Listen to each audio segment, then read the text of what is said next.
line mate Matt with me, and today we're going to go over the last two series. Colorado leads Edmonton as of right now 3-0.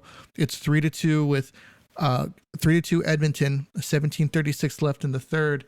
And surprisingly, New York leads Tampa Bay 2-1. Tampa Bay won their game yesterday to make it 2-1. Luckily for them, and that gives them some life because it turns into 3-0. That's a big hole to crawl out of. But we'll let's start with Colorado and Edmonton here. Colorado, man, they've been pouring it on Edmonton, and the one-man show of Connor McDavid has not been working against this up-to-down complete team. Matt, do you think that Edmonton has a snowball's chance? Well, the way they've been playing tonight, I thought they came out way better than the previous three. To be honest, I think Draisaitl is probably playing one of the best games I've seen him play. Okay. I believe he's hurt, and he's making some really good passes. He's, good finishing and good, just smart plays. And he kind of got this team going. I think there was like 1 minute left in the second, and McDavid buried one on the power play. A nice pass from Draisaitl. But, dude, Smith, I'm still shaking. Like, I zone in on goalies when I watch a game. He just doesn't look like he has any confidence when he's in there. I mean, he fumbles the puck a little bit. He can't control his rebounds. And Colorado scored on their first shot in the third. So I think they could get swept still, but I like the way they're playing. But Smith is just too shaky for me, man. Yeah, I agree. I think that Colorado can tilt the ice in this series very easily. They could. I don't think Edmonton has the firepower to stop them. And I think that's the problem. Even if McDavid gets through and say he doesn't score, there's a good chance that Colorado can turn that right back around, Yeah, I think they... Oh, well, here we go. I got a live update for you. Draisaitl with another beautiful pass to Zach Kaman, his second goal. It is 4-2. Wow. Connor McDavid, bad turnover by Gabe Landeskog. I hate that guy. And actually, I'm sorry. I'm wrong. Nathan McKinnon with a bad giveaway. That's very rare to see, but oh man, this is it's going to be exciting to the end. Nice. Duncan Keith made a good play to get it out of the zone, and like we were just talking about, Connor McDavid took 3 strides and he was gone. Kind of staying away from Cale Makar, I noticed tonight, which is helping him a lot. And just Gabe Landeskog skates by and says something, but it's 4-2 now, and it's going to get interesting, man. They had some statistics on NHL.com about top speed for some of the players in this series, and they got McDavid at 23.7 miles per hour top speed, almost hitting 24. McKinnon, 23.1. I don't know if anybody really notices, but McKinnon actually skates faster with the puck than without it. Draisaitl at 22.3, Makar at 22.1, and Kadri at 21.7. Now these are some high flyers, but I'll tell you what, McDavid can get there fast. He goes from 0 to 100 very, very quickly, and I think that's why his speed is such a factor for him. You look at McKinnon, on the other hand, he normally has to skate down to the other end, and then he comes rushing up the ice, like a bull, like you mentioned, Matt. Yeah, and you can't stop that. You can't. He's just too fast and too big and too strong, to be honest with you. He'll go right through you with the puck. That's how good he is. And then you'll just be like a pancake on the ice. But Kadri, you never really noticed, that 21.7 mile per hour speed until he ran into Binnington.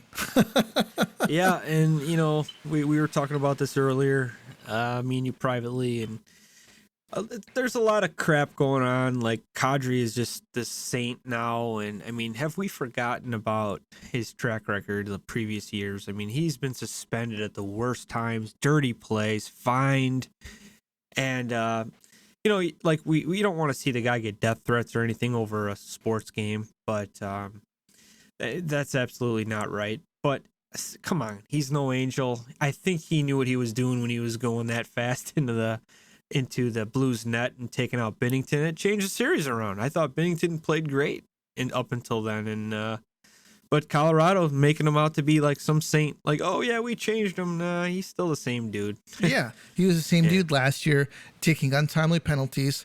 Yes, he's very skilled and he can score, but I just think that this guy is just like a bad, like a penalty time bomb waiting to happen. It's like, when is this guy and his antics gonna get him into maybe a 4-game suspension? Can you imagine the hissy fit that McKinnon would throw if Kadri got a 3 to 4 game suspension in the playoffs?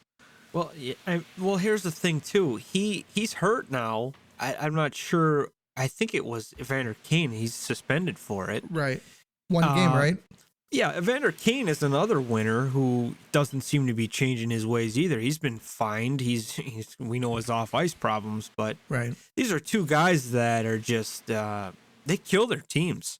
Yeah. Evander Kane could have been a huge difference. I mean, tonight having him, he's their leading goal scorer, meaning goals. I mean, Connor McDavid and Draisaitl are like, I think they got like 23, 24 points or something. It's crazy, but it's just I don't know. I don't get the hype with these guys and like making them out to be saints and stuff. Evander Kane, I think, is just a huge piece of shit the way he plays, and same with Kadri. I know he seemed like he got his act together, but come on, you can't tell me that play against Binnington was it was an accident, because I accidentally slid into your starting goalie type of thing, and I just think it was unfair for the Blues. And you know what? I'm a Hawks fan. I hate the Blues.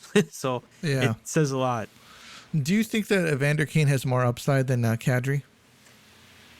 I think Kadri is like a Brad Marchand. He could be that type of guy. But I think Brad Marchand has kind of turned his game more to the points and the goals and less of the agitation. Big time. I think Kadri, like, he wants to get in your head, and quite honestly, dude, he got into the Blues' head, and the Blues totally lost, their discipline. They let him get to him, and that kind of turned it around right there. But I think if he got away from that more, and like this season, he was kind of trending towards it. I mean, he put up career numbers.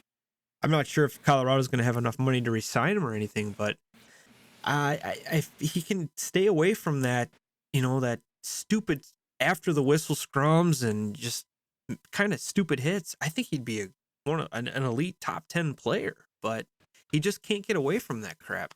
Yeah. So Colorado has an opportunity to close it out tonight, but they're down right now 4-2 with 12:54 left in the third, and that's where we're at for right now. On the other hand, we've got New York and Tampa Bay, and I don't know what the hell is going on here, but Tampa Bay at one point was down 2-0. Me and Matt were calling for a sweep. Seems like every time we call that, it doesn't happen. No. So what is going on here, Matt? It seems like it's like a tale of is there like another team playing for Tampa Bay? Are the injuries starting to add up for them? Or do you think the New York is starting to peak? I think New York is they got a good goalie. Quite honestly, the Lightning are putting up a lot of shots. I don't know if you've seen the last game. They put up like 55 shots and barely won. But they've been doing this whole series, and Igor has been good. And you know what? At the beginning of the season, I didn't know too much about Shesterkin, and I honestly couldn't even say his name right. That's just I didn't really follow like the Rangers and their goaltending. But he's been good, man. But I think New York really had a chance to put a dagger in him yesterday, and I think Trouba took a really dumb penalty, and Tampa capitalized, and that was it. And that's what we talked about last year. You try to play tough against this team and take penalties. Tampa they'll make you pay. So I hope that's not the turnaround. It could be. I mean, I hope so. I'm a Tampa fan. It would be cool to see a three-peat. We haven't seen one in a long time. But I think if Igor could keep standing on his head and the Rangers can give him a little more support, it could be a 3-1 game next game. Before I go any further and I hit my next point, I got to let everybody know that this podcast is sponsored by Manscaped. And I'll tell you what, man, these guys have great products and they're great guys to work with.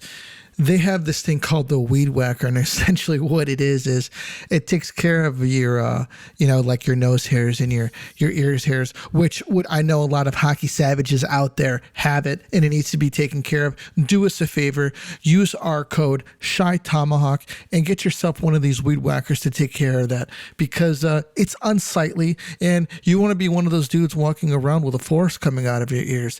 And not to mention some of their other products that take care of the undercarriage, if you know what I mean.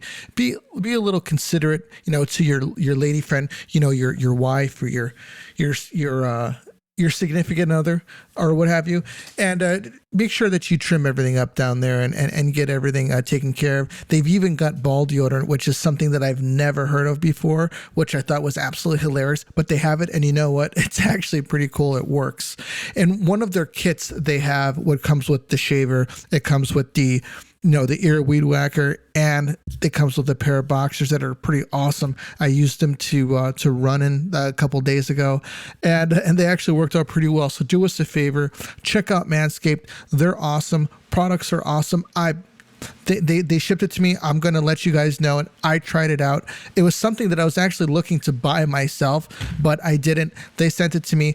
It's awesome.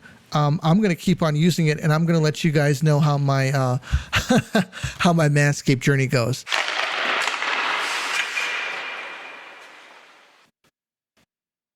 Wow. I think that Tampa Bay ties it up 2-2 and makes it a little bit more interesting for this New York team. Good prediction. Could happen. On to some Blackhawks news. Eric Nestorenko passed away this past weekend. He was 88 years old. He won the Stanley Cup with the Blackhawks back in, I believe it was 1961. Mm-hmm. And, it's always sad when some of the greats, pass away, man. I'm glad that he was able to lead a full life, because, some guys, they'll, especially back then, they died, not too long after they played, but a lot of guys typically don't make it to 88. He played 21 NHL seasons, mostly with the Blackhawks. He was a pretty dependable defensive-minded forward. So, man, crazy. Yeah, special team, 61, man. That was, Bobby Hall used to say that they should have won like 4 Stanley Cups with that roster, and they can only get 1 with it. So, yeah. All those guys are slowly passing. We lost Makita a couple years ago. We lost Tony Espo this year, I believe. And it's sad, man. These legends are just kind of falling off. Yeah. Do you have any Blackhawks rumors? And I want to say rumors because there's a lot going on right now. I heard that the Blackhawks are looking to move away from Derek King and find somebody new for the position. What have you heard, man? I've heard the same thing, but then I've heard that was like a fake headline type of thing, like clickbait. But looking at all these coaches available, and for the Hawks to sign Derek King when there's some really good coaches out there, really good coaches, like at least 400, 500 wins under their belts, and it would be really dumb to sign King. Really would be. So today we found out that the Bruins let go Bruce Cassidy, a former Blackhawk player. He's been in the Stanley Cup final, I think, twice. I think in 2013. Who was he with in 2013? I think he was with the Bruins when the Hawks played him, no? Oh. Or was that Claude Julien? But anyway, I know for sure he was in the final with when they played the Blues that year. The Blues ended up winning in Game 7, but he's a good coach, man. I like the way he coaches. He's an old school type. He's like an old school, new school type of dude. He like a John Cooper, a little more old school than Cooper, a little like more serious, not as like laid back. But hey, he's a guy I would definitely like. He turned that Bruins franchise around when Claude Julien left, so I'd be happy with that pick too. Looks like Patrice Bergeron had some elbow surgery. Still undecided about next year. What do you think he does? Well, he won another Selke too. I think that's the record, the most Selkies in history. Okay. So we think we should name the should we call it the Bergeron Trophy? Yeah, maybe. I think Nick Lidstrom should be obviously the Norris Trophy. This guy was just a machine, but yeah, I think he's gonna come back, dude. I think he'll come back for 1 year. maybe take it year by year. I think he's still got a lot left in the tank. Hopefully he could heal up and be ready. But yeah, I could see him definitely coming back. Maybe they rename like a Lidstrom trophy for a player that excels at both ends of the ice, because Lidstrom was deadly offensively and he locked you down. No problem. He shut Crosby down, Malkin down. Yeah, he could.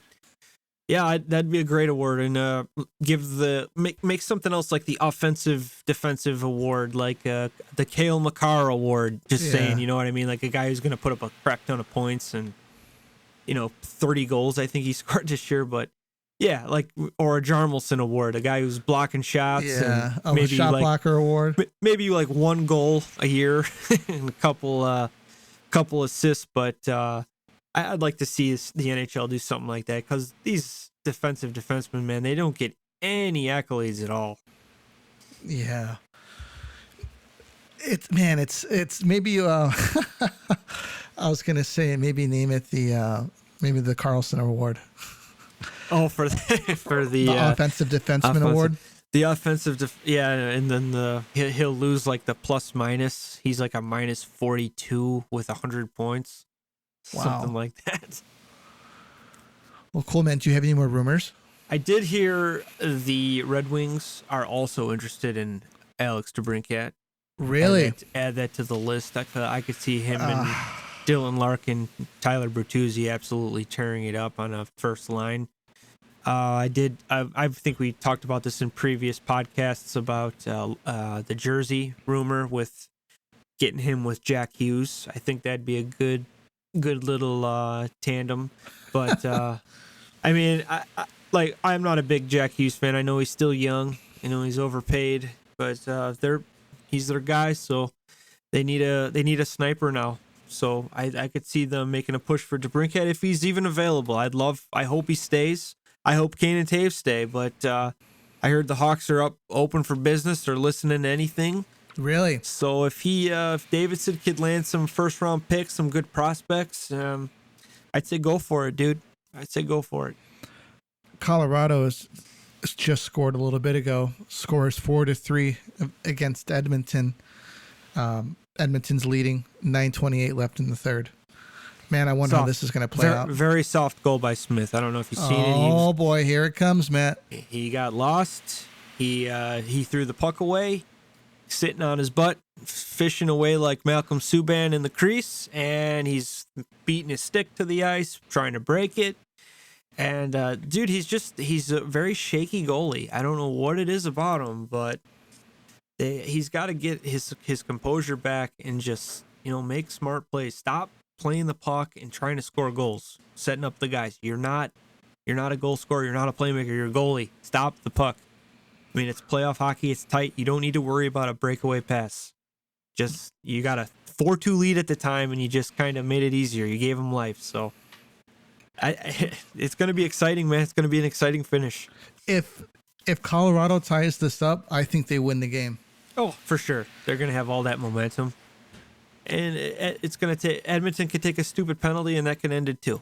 So they got to keep their composure. Smith's got to stop acting like a rookie out there, banging a stick around. Yeah, it was a terrible giveaway. I don't know if it hit the ref.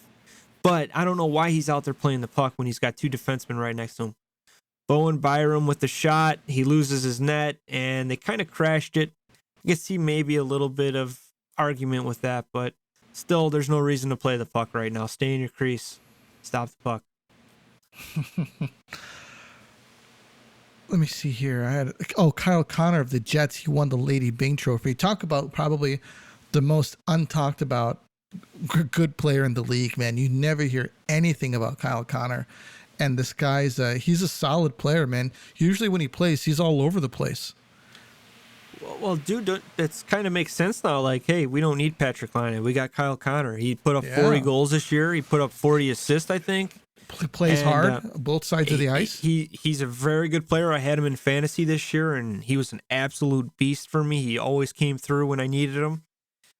He's going to be a big part of that Jets team for many years. Incredible. You got any more news, man? No, I'm looking forward to tomorrow's game. I'm hoping Tampa can tie it up. But I do like I'm zeroing in more on Shesterkin. I'm learning a lot about him. I didn't really know. I did see a flop. I don't know if you've seen it. It's kind of all over Twitter right now. He took a stick to the face. I mean, it hit the cage, but he fell down, and they're calling him a big flopper now. And oh, really? I mean, he exaggerated the hell out of it. I mean, I've been hit in the face with a stick with my cage on. It's not a big deal. And he trying to draw a penalty, but all the Lightning fans are, calling him flopper, and it's getting good, man. It's gonna get nasty. They call him the fish. They need to throw some fish on the ice. He's just a weird looking Russian goalie. He's got that long mullet going on, and Leon Draisaitl misses on the power play. But I think Nathan McKinnon went to the box for another slew foot. I believe really? This is the second one in the last two games. So Edmonton's on the power play. They're moving the puck well, and if they could score here and hold them, I think they'll survive here. Yeah, they need at least a 2-goal lead on these guys. Yeah, for sure, because Colorado's gonna come out pushing. But you know what? The winning the series, the clinching game is the hardest to win, and it could go back to Colorado. It could. Colorado, man, they if they set up, get the 6th man on the ice, it could be dangerous. Well, you know what, man? When Edmonton was on the power play in the second period, I've seen Colorado get like 4 shots shorthanded. It was amazing, actually. Wow. And they put the shots, like, they place them perfect. I don't know if it's the scouting, but they're making it like so Smith can't play the puck again, because they know he's very good at that. And they're putting him like really like right in the stomach area, and they got a guy crashing so he can't drop the puck, and they're getting a face off. That's good. That's a good scouting report, I believe. And you know what? I forgot to mention. Have you seen the Vasilevsky scouting report? No, I haven't. He has given up 18 high blocker goals this playoffs. Wow. 0 5-holes and 3 glove side goals, I think. So they're all blocker. I am giving credit to what's his name, Steve Valiquette of I forget what his analytics company is called, but I know he works with the Rangers. He's a former Ranger goalie. I'm giving him credit for that scouting report, because I've seen the Rangers, putting them high blockers. They're sticking with it. Wow. And it's, as a goalie, man, that's the hardest shot to stop. I mean, obviously you got your weight down on your stick, and you got to pull up on it, and when your glove's high, it's easier to stop the puck low because your glove's high already. But the opposite for the blocker, it's very hard to get that up fast. So good kudos to Steve Valiquette and his analytics, because it's helping the Rangers, I think. Well, I didn't know that. Yeah, it's a good little stat. I saw the picture. I'll try to find it for you, but I believe it was 18 high blocker goals. So the analytics and the guys that are supposed to be doing their jobs are doing their jobs. And hey, guess what? Colorado just tied the game, and it was Nathan McKinnon, I believe, out of the penalty box. I'm still waiting to see. They're just showing all the fans. Yep, Nathan McKinnon out of the penalty box. We have a 4-4 game. Oh, boy. So, oh, man, it just quieted the... I'm sure it did. Oh, boy. Yeah, 2-on-1. McKinnon shot it, didn't give it to Landeskog. Probably a good move by him, because Nathan finished it. Oh, low gloves. So, it's going to be interesting, brother. Sounds like Vasilevsky's blocker is like Crow's glove hand. Well, for Smith, he's got weakness everywhere. No, I was talking about Vasilevsky. Oh, Vasilevsky. Oh. You didn't like Crow's glove hand? No, I didn't. You know what? He had a good glove. High glove. You shoot high glove on Crow? Yeah, that's... I even called it one time. I'm like, watch this. Next time they shoot high on him, they're going to score, and boom. I was like, you got to be freaking kidding me. He's more of a positional goalie. Like, he would use his body and his just his like reflexes to, in his position to stop pucks. He wasn't like athletic like Dom Hasek, who would just desperation save it with my chin strap. Like it. I miss him, man. I miss the old school goalies. Now the Dominator. He's dominated. One of the best, man. One of the best. Definitely. Another former Blackhawk. Yeah, no kidding. Yeah. What a position to be in to have to choose between Ed Belfour and Dominic Hasek. You know, I think they made the right decision. Eddie was a very good goalie. Obviously, but you know what? They didn't win any Stanley Cups with the Hawks, so it didn't really matter. I know Eddie won with Dallas and Dom won with. Well, he didn't win it with Buffalo, so I mean, he got close. He actually faced Eddie that year. It was Buffalo versus Dallas, and Belfour was just the better goalie. I think it was a good series. I know that controversial Brett Hall, skating the crease, which was complete garbage. He was just kind of following through. I know the Buffalo fans are still crying about that, but come on, Dallas was just the better team. Yeah. All right, everybody, that's all that we got for you tonight. It's 4-4. Colorado's on the power play with 5:54 left in the third. Oh boy. This is not looking good for Edmonton, like we mentioned previously. Can't believe they were down 4-2, which in NHL 22 they say is the worst lead in hockey. And but that's all that we got for you tonight. This is the Tomahawk. We're out of here.